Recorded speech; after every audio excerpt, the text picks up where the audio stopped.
Okay, so we typed in this, or I typed in, and we won't do anything this complex with polar coordinates and polar equations.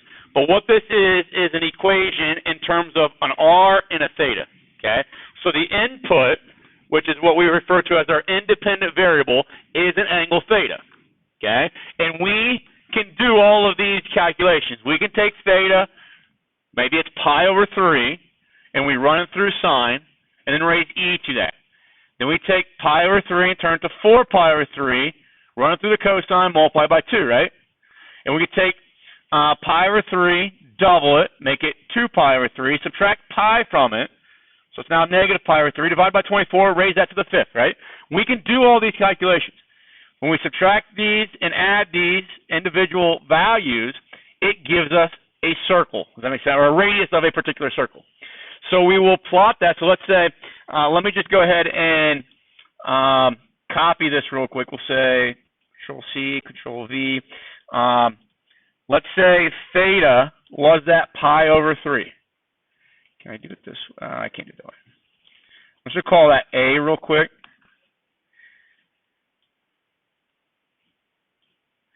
And if I say A equals pi over 3, then what we do is we plot the point, okay, of an R. So this is the R. It's telling me to be on the 3.377 side circle. Does that make sense?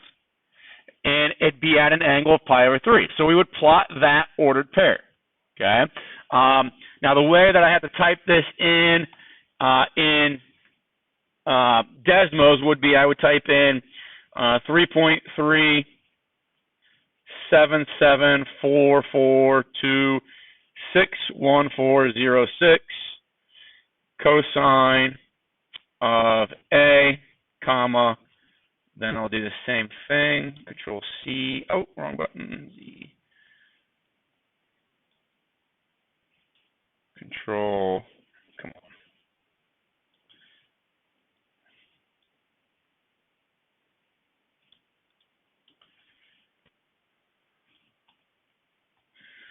Okay, so when I use pi over 3 as this theta, okay, it puts me on the 3.77 circle, which would be this circle out here, okay, and you know, if I take x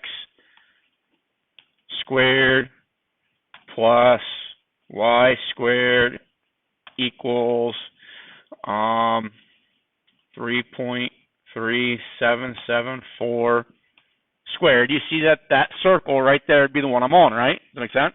And I would travel on that circle a pi over 3 radians, and I would plot that point right there in purple. Then what I would do is I would change theta to another angle measurement. Maybe I make theta, you know, pi over 3 plus a little bit. Okay, does that make sense? Okay, so you see pi over 3 is 1.047, right? Okay, as a decimal. Well, then maybe I choose theta to be 1.048. And then I'll let it be 1.049. And I go through the same process. And as I go through that same process, recording those ordered pairs, as theta goes between 0 and 2 pi, these are the points in red, okay, that would trace out. And we could connect them, okay? Now, the one thing we have to pay attention to is that when we do polar graphs like this, the order of plotting is important, okay? So I would try to keep, you know, I would try theta being 0 first, and I'd plot that first. Then I go theta a little bit bigger, and I plot that second, and then I'll connect the first one with the second one. So a lot of times when we graph things in Cartesian coordinates, okay, x's and y's, Cartesian equations, we plot all the points at once, and then go back and put a line through them or curve through them, right? What we like to do with polar coordinates, or what makes most sense in polar coordinates, is plot one point, then a second point, and then connect first and second. Then connect the third, or make a third one, and connect second with third. Does that make sense? Okay, so you're finding points, connecting, finding points, connecting. You go back and forth like that. But that's kind of difficult to do with, like I said, Cartesian points. And I told you on Friday or Thursday that we could use something called parametric equations to do this. Okay, so I built something here to demonstrate this. Now, it's kind of hard to see this point right now because we got t being at 0. Let's go t to be 1. Okay, so what happens here is you see that equation up there says x of t equals, and on the bottom one it says y of t equals. And I just got these formulas in here, and we'll talk about how we can get these formulas later. But x of t, okay, so it's saying x value equals this, saying y equals this. So when I have x equals something, that's a vertical line, is it not? Okay, so this here, if I take t, which we refer to as time usually, so these are called parametric equations because they're dependent on a third parameter, okay, and that parameter is time, okay, a third condition. Take my parameter in here, it's going to be 1, okay, so plug 1 in right there, plug 1 in right there, plug 1 in right there, plug 1 in right there, and evaluate that thing, okay, and that will give me x to be 2.54, okay. Then I plug 1 into this equation, okay, for the t's that I see there, and that's going to evaluate, it's going to be 1.63. So x equals 2.54 is this vertical line right there. Y equals 1.63 is that horizontal line right there, right? So this x of t and y of t basically give me those two crosshairs, and as t changes, the position of those crosshairs change, right? Does that make sense? And if I record those positions, I'm going to go back to 0 so you can see the whole thing here. If I record as t moves to different values and evaluate, we can start seeing, I just play it here, we can start seeing that we trace out that exact same image that we saw in polar equations. Does that make sense? Do you guys know, you guys ever use a 3D printer? We talked about CNC router the other day, but a 3D printer uses the exact same code that a CNC router uses, okay? And the head of that, it's actually, I think a lot of 3D printers, I think the head stays, like the melting part that melts the plastic stays stationary, and then the base, the platform, like the desktop, moves back and forth in circles and left, right, up and down. One of the when you draw something, so I could draw this image in a CAD program, and that CAD program will convert it into what's called G code. And G code, if you get into it, there's several different varieties of it, but one of the varieties is using polar coordinates and polar equations because it's more efficient. Okay, so that's kind of, you think about this. Think about having these two equations typed into a program, and how many times you have to input something here versus this one equation to produce the same result, right? So a lot of times we say that polar equations, and we're going to see here in a little bit, in a couple of days, is that polar coordinates actually allow us to do algebra a lot more efficiently, okay, in some aspects. And we're going to skim the surface of it so you can see at least one application of how polar coordinates allow you to do the algebra quicker. But that's a purpose of what we're doing, okay? Some people will argue as we go through this, like, well, what are we doing this for? Why? Yeah, I can see the connection of what we already know and what we're trying to do, but what's the purpose? Okay, a lot of technology uses this stuff. Okay, Kayla, you got a question? Yeah. Okay, so let's go ahead. We talked on Friday about graphing these things. Okay, we talked about if we've got our polar system here, okay, our polar graph, if I want to plot a point that is in the form of r comma theta, r tells me what circle we are on, and generally when you see these, like that circle is going to be a radius of 1, that's a radius of 2, radius of 3, radius of 4. They're usually indicated in integers, but you can have a radius of 2.5, you can have a radius of 3.89, okay, you just have to guesstimate where those are, kind of like when we work with the Cartesian plane. Usually we have our integer major grid lines identified, but you can plot 0.5 and 0.25 and that kind of stuff. You can relabel those circles how you see fit. If you want that first circle to be 0.5 and the next one to be 1 and the next one to be 1.5, you can do that, okay? So just be careful and certain and understanding of your your intervals when you see these problems presented to you. But if I want to find an R theta, the way I demonstrated it on Thursday was you're going to travel an angle of theta, okay? Now, if it's positive, you're moving counterclockwise like we always have. If it's negative, you're going to move clockwise like we always have. But you're going to find the terminating ray associated with that theta, okay? So if we've got, let's say the 0.5 comma pi over 4, we are going to find the ray that is attached to pi over 4. So it's going to be that ray right there. Okay, so that would be traveling this direction, pi over 4 radians. Is that okay with everybody? Okay. So then the point is found at the intersection of the radius of 5, the circle with the radius of 5, in this terminating ray. So I'm going to go find that fifth circle. So there's 1, there's 2, there's 3, there's 4, there's 5. That point right there is 5 comma pi over 4. Okay. Now, generally speaking, notation-wise, if you've got a radian here, like something with pi, generally people realize that they're talking about polar coordinates. Okay. If you want to make a distinction and make sure you know you're talking about polar coordinates, and I think I'm going to start doing this when we write them by hand, is to put a semicolon here, and then you know that those are polar coordinates. Okay. Yes.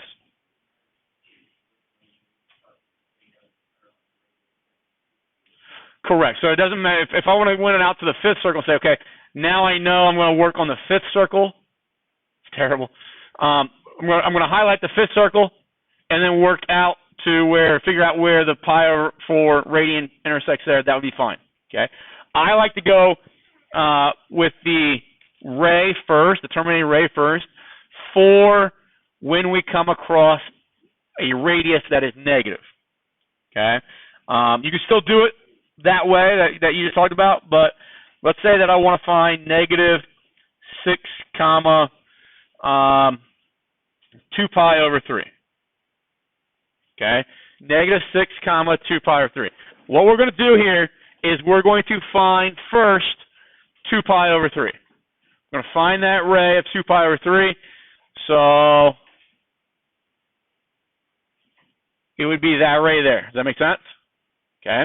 Now, if I look at the circles that are on there, there's a circle of radius 1, radius 2, radius 3, radius 4, radius 5, radius 6, radius 7, radius 8. I don't see a negative 6 radius there, do I? Does that make sense? Okay. And if you think about a negative 6 radius, what does that even mean? Because a radius is a positive distance, right? So what this means to us is that this negative 6 tells you you're going to, it ultimately ends up being a rotation around the pole of 180 degrees. But basically what you do is you take this terminating ray and you find its opposite ray. So for us, that's going to go through 5 pi over 3. Okay. Now, real quick, 2 pi over 3 plus what will get me to 5 pi over 3? 3 pi over 3, which is just pi, right? Okay.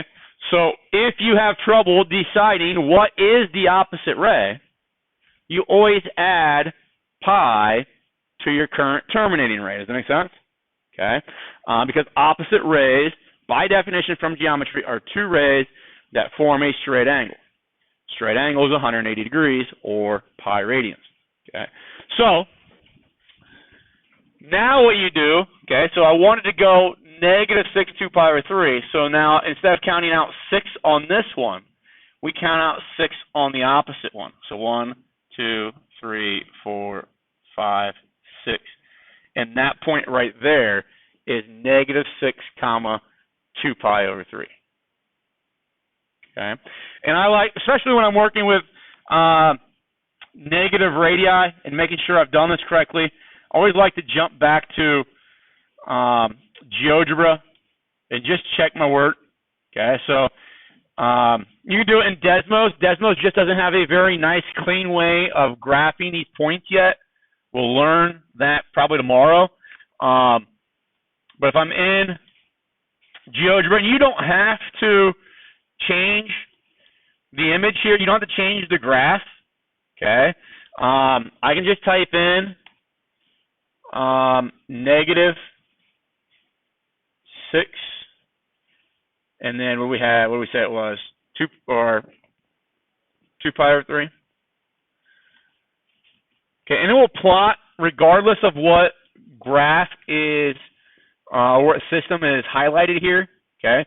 And that might be suitable for you to realize, okay, I've graphed the right thing.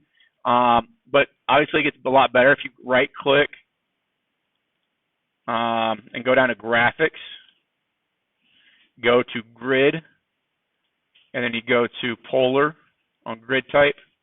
You can change where you want your angle measurements to be in increments of. Right now they're in increments of 30, so I'm going to go increments of 15 degrees. I'll just make them a little bit darker. And there we see that point aligns a little bit better visually because of the grid that we put on in two-dimensional space here of the location that we had here in that image. Does that make sense? Yes.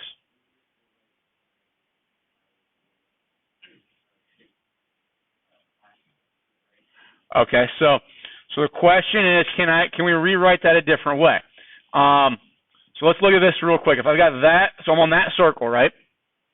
Okay, we know that circle is a radius of 6. So Jim is asking, can we rewrite that a different way so that we don't have to have the -6 as our radius, correct? Okay, so let's ask that. Let's see if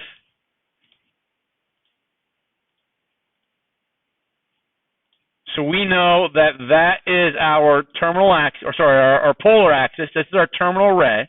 Okay, the angle between them. Okay, now if you think about this, this was what, 5 pi over 3 here, right? Okay, so how big would this angle here be? Pi over 3, and just double check that. That's 300, so that interior, that's the reflex angle is 300, so this angle here is going to be 60 or pi over 3, right?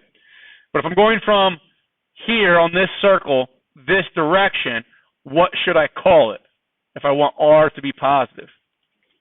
Okay, so if I go 6, semicolon, -pi over 3, does it put the point right on top of A? Okay, now I said 6, -pi over 3, but what if I don't like negative angles? Can I start here at 6, -pi over 3 and add 2 pi over 3 to that? Okay. And it gives me that there. It gives me E on top of A and D. And if I look at the way GeoGebra does this, okay, it's talking right now about these blue points. Okay, if I look at point A, that was the way that we first typed in, -6, 2 pi over 3. Changed it to +6, -pi over 3. Changed it again to 6, 5 pi over 3. Okay, regardless of how you type it in, GeoGebra will always convert it down to having an R that is positive and a theta that is between 0 and 360 or 0 and 2 pi.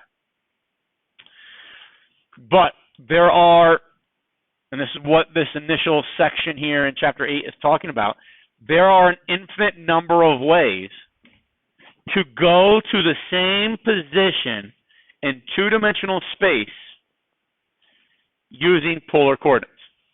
Okay?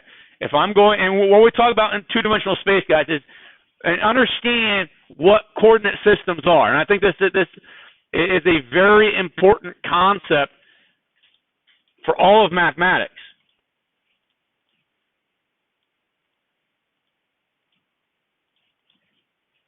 Okay, right now I have two-dimensional planes. I have the yellow plane and the blue plane, right? And they are both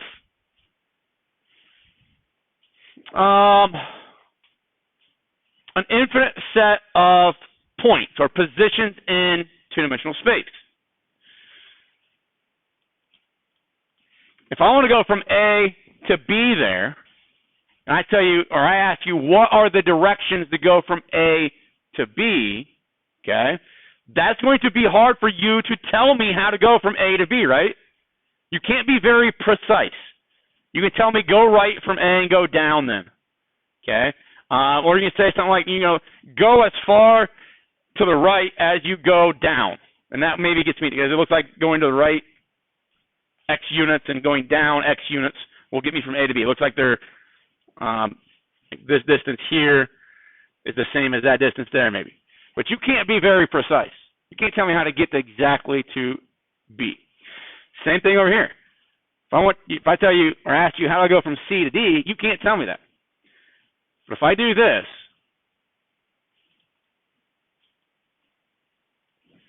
and now ask you, now tell me how to get from C to D, you can tell me in the Cartesian plane, the blue one, how many units I need to go to the right and how many units I need to go up, right?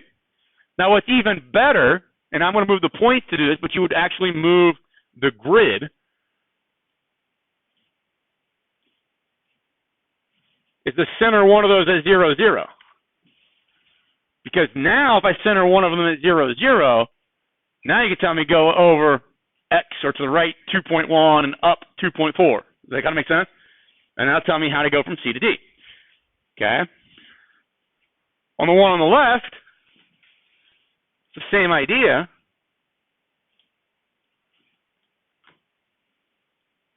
Center one of those at the pole, and now you can tell me how I go from B to A by going a certain angle measurement and traveling a certain radius. Does that make sense? Okay, so it's two different ways of how to go between 2 points efficiently. Okay, and now I use A and B. Maybe it would have been even better to just use the same points here, because this is exactly what we're trying to do. You can give me a set of directions to go from C to D in the blue, and that's what we've worked on since like 4th grade. Or you can give me a set of directions to go from C to D in the yellow. Both sets of directions look different, but both sets of directions will get me effectively from one position to the other. Does that make sense? Okay. Now, the polar coordinate system, though, is the most efficient. Because if you're thinking about going in the blue one, if I want to travel from C to D, I need to travel a little bit more than 2 to the right and a little bit more than 2 up. So I got to travel about 4.5, 4.6 total distance, right? If I look in the yellow one, I need to travel the radius of C to D, which is going to be shorter, okay? Because the shortest distance between 2 points is a straight line, right? Okay, that's the geometric concept we talked about. In the blue one, I got to travel not in a straight line. I travel from C to D, not in a straight line. I got to travel to the right and then up. That's not a straight line. But here, that's a straight line. So that's going to be more efficient here. Does that kind of make sense? Now, there's only one way that you can tell me D's coordinates in the blue. This is the only way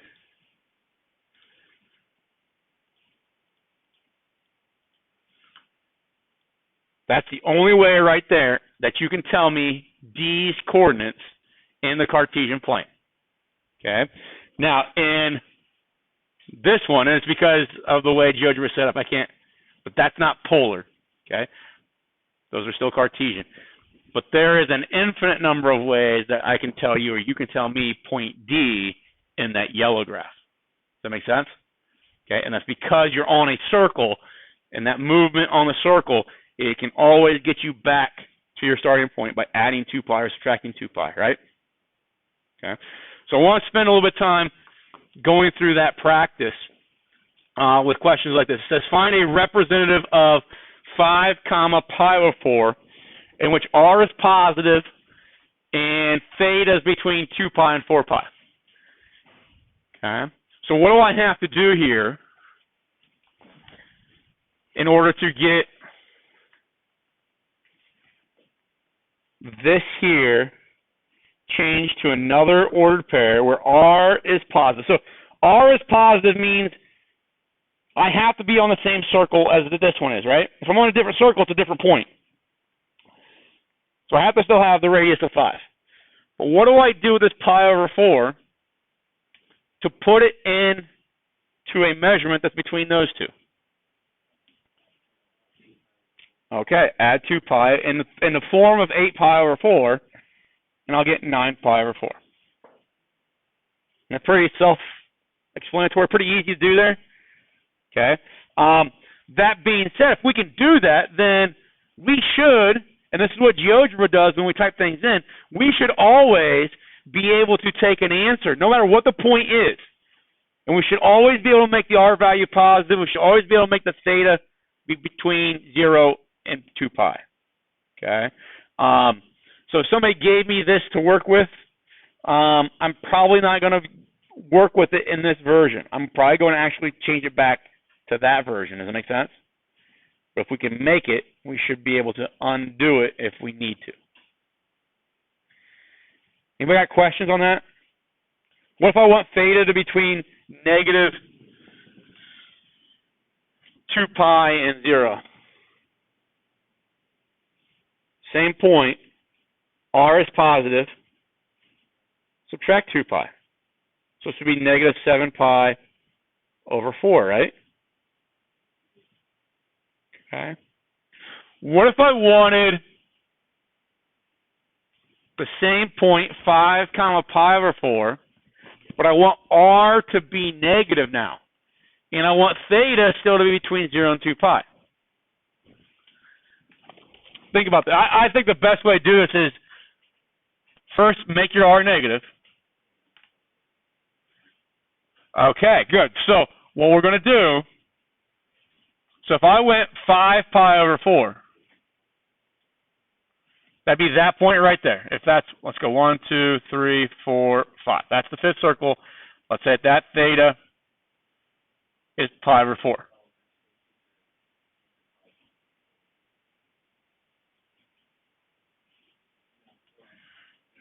Well, don't I need, so the negative concept says that there's going to be, we have to look at this opposite ray, correct?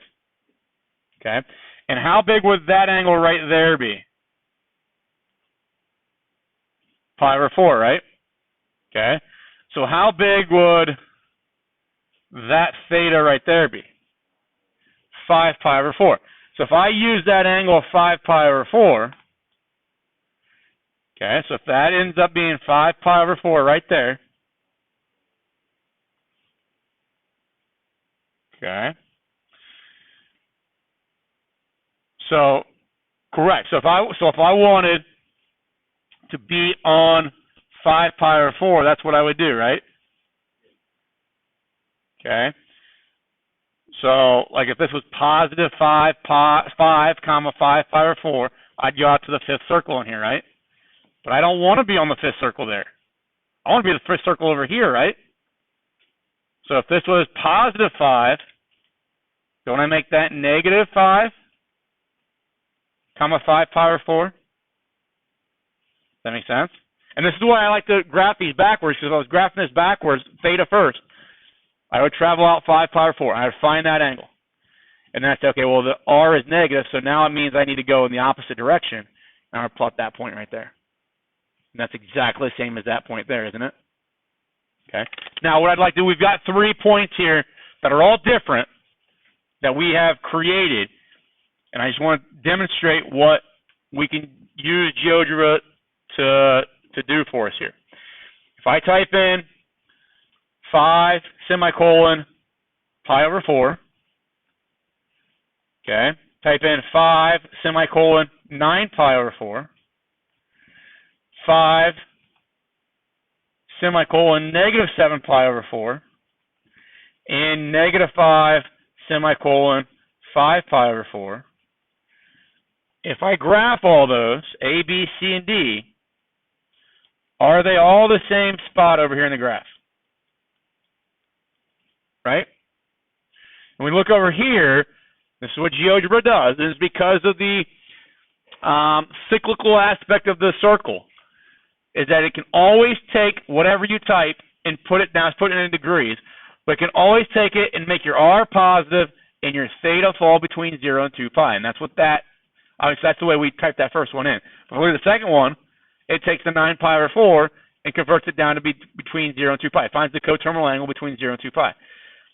Same way here.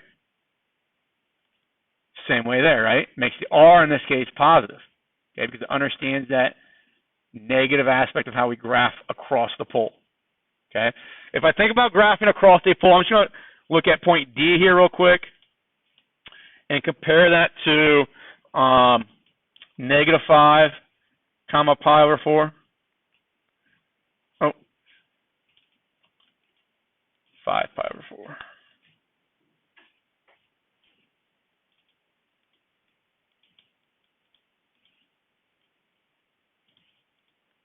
Mess up. I put commas in a lot. It need to be semicolons.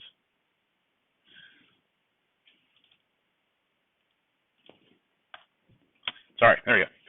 If I look at these 2 points, E and D, okay, would you guys agree that E, if I reflect that across that line right there, it gives me E prime, and then take E prime and reflect it across that line right there, that it lands on D?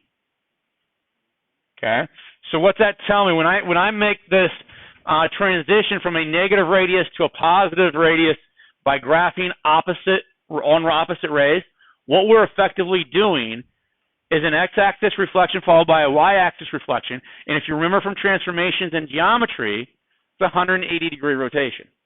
Okay, that is all that we're doing when we want to graph a negative radius, is that we graph the positive version of that radius and then rotate it 180 degrees about the pole, and you'll get your negative radius version. Okay. I think those connections are important because it gives you an idea or maybe even a logical reason of why that is the procedure. Okay. I'm going to skip over right now that other example of 10 comma 3 pi over 4. But it's using the same approach, just using different coordinates now. I want to take the remaining time and talk about the fact that if we are indeed looking at finding a point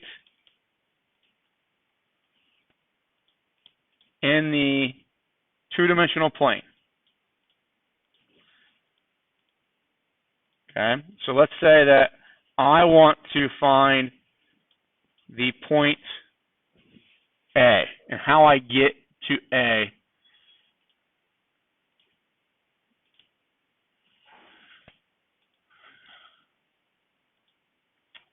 This way. All right, so right now we know that A is just a position in two-dimensional space. That's what a point is, okay? Position in two-dimensional space. If I want to identify where it's at in two-dimensional space, how do I give somebody that location, okay? How do I do that? Well, I need to use a coordinate system to give its location.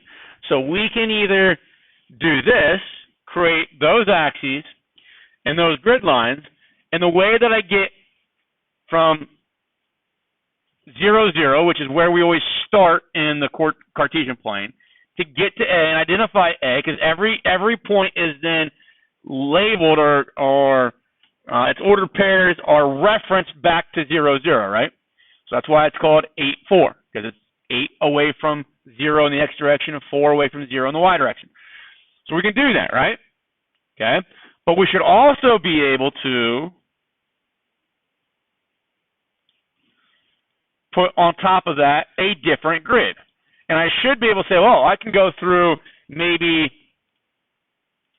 that circle right there, the 9th circle, okay, and travel at what looks to be almost like a 30-degree angle, maybe a 28, 27-degree angle. And that will get me to A as well. Does that make sense? Okay, so it's all about what grid you lay on top of your blank canvas two-dimensional space. Does that make sense? Okay?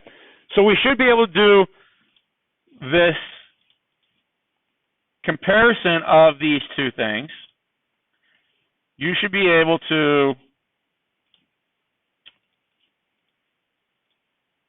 look at this and say, okay, if I have that ordered pair, 8, 4, that means that that point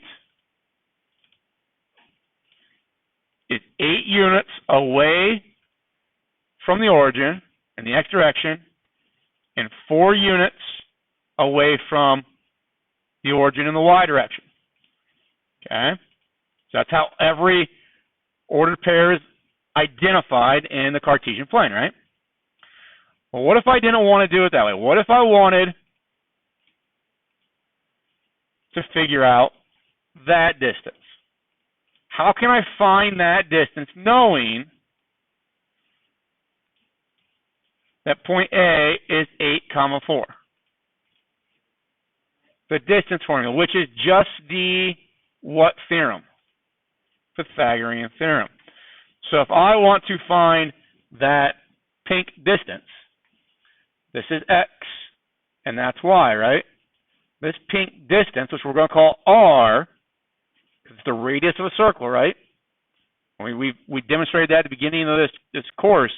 If I take that pink distance and keep it static, don't change its length, but rotate it around here and trace out point A, it's going to give me a circle, right? That's the radius of that circle. So r is found by taking x squared plus y squared and taking the square root. That's the distance formula. Okay, or if we remember back, the distance formula is simply created using the Pythagorean theorem. Okay, so we get that, right? So now, if I give you an ordered pair, you can always tell me the circle that it belongs to in polar coordinates, right? Just by taking the ordered pair and squaring the x, squaring the y, adding them together, taking the square root. Now, the angle of rotation, this theta right there, how can I find that theta based only on these two numbers? Tangent. Now, I want the angle, so I'm actually going to use tangent inverse. But if I take the tangent inverse of opposite divided by adjacent, that should give me theta. Does that make sense? So, let's do this real quick. If I take, I'm going to demonstrate it this way with GeoGebra because it just eliminates a little bit of the rounding. Okay, so it's going to be, I'm going to take R equals, and actually, I don't know if I use R. GeoGebra might, I don't know if I use R or capital R. One of those will actually graph a polar graph. So let me just type something in here real quick. All right, so it doesn't look like that's going to do it. So I'm going to just see if R will be okay. I'm going to take R and let it be the square root of the x coordinate of A squared plus the y coordinate of A squared. And it gives me that value right there, 8.9443. So that is the length right now of that purple segment. Does that make sense? Okay. Now I'm going to take theta, so I'm going to call this T. Okay. Theta, and actually that's going to maybe be a problem if I use T. Oh, we'll see. I'm going to take theta, and that's going to be the tangent inverse of the y value of A divided by the x value of A. And it gives me that angle right there, 26.5751. So now, if I write in the ordered pair R, which is this 8.9443 number, semicolon, because now I'm going to be in polar coordinates, and then this as theta, and hit enter, does it give me the same point as A? Does that kind of make sense to everybody? Okay. So you can see here that that point right there and that point right there, they are the identical, the exact same positions one in polar, okay? This one here in polar, and that one there in rectangular, but they are the exact same positions in two-dimensional space. Does that make sense? Okay? And it's all predicated on which, I call them transparencies. I view it as my X and Y axes, my major grid lines as a transparency, my polar graph as a transparency. They're sheets of plastic that I put on top of something that I want to work, some plane that I want to work within. Okay? We'll spend a little more time on that tomorrow.